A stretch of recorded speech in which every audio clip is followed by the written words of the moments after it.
Some critics question whether India's budget reforms go far enough. Karan Chanana is the CEO of the first family-owned Indian company to list on the New York Stock Exchange, and I asked him about the impact of the budget on Indian businesses. He's talked of lower taxation to the corporates, enabling infrastructure, the famous PPP, public-private partnership projects in infrastructure which were languishing. They have absolutely made a landmark change in that, where the government assumes majority of the risk. I think that's going to immediately catapult that sector in the coming time.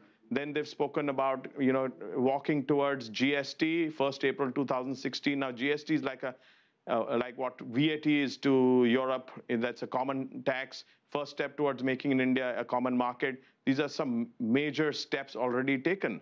So it's a very positive, growth-oriented budget. And at the same time, he has balanced out the subsidies, absolutely given them where it's required to be done, and pulled them from where they were not effective.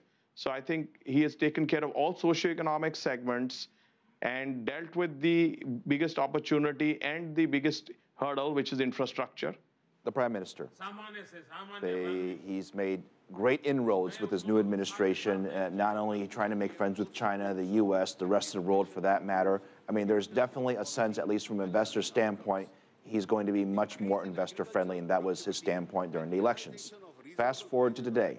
There is criticism that some folks are saying that this new budget and these reforms don't go far enough in respect to the promises that he had originally made.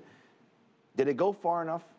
This is a prime minister which, when he was walking to power, people said, is he going to be a good leader? And if he is, then is he going to be accepted on the global stage as India's leader?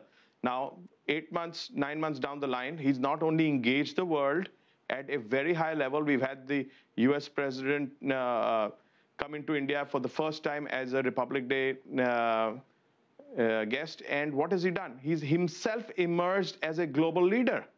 I think this is a sea change from 10 months ago when people said, okay, if Mr. Modi becomes a prime minister, where does India stand? Secondly, he has raised expectations and he's delivered on them.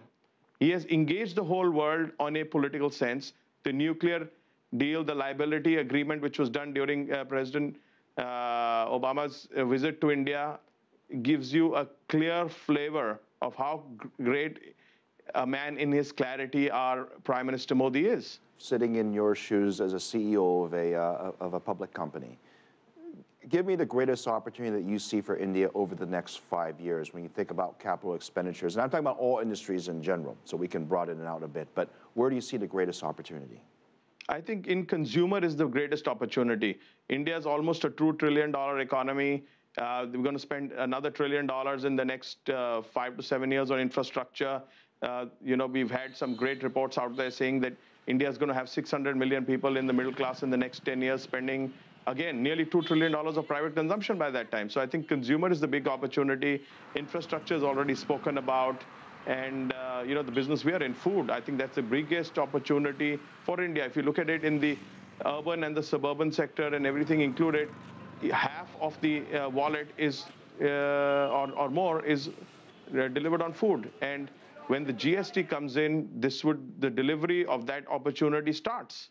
Now, the reverse of that is also the greatest challenge that they face. Some people say it's really streamlining the bureaucracy that India has been known for, unfortunately, in the past, getting rid of the red tape. Others are saying that it's the corruption. That's the biggest issue. From a business perspective, what's the greatest issue that India needs to tackle? I think the biggest issue in India is perception. If you look at bureaucracy, every country has its own form of bureaucracy. People come to India and want a cakewalk. That doesn't happen. There's no cakewalk walking into any country in the world today, whether it's the US, Europe, UK. Everybody's following a protectionist regime post, the financial crisis 2008. I think the challenge of India is perception, and who's better to tell the story than Prime Minister Modi? I think when people come into India, invest into India, and take a long-term view, they've always stayed to make a lot of wealth and create a lot of value. India is a place where no model works. India is a model by itself, and people need to come in with a long-term view.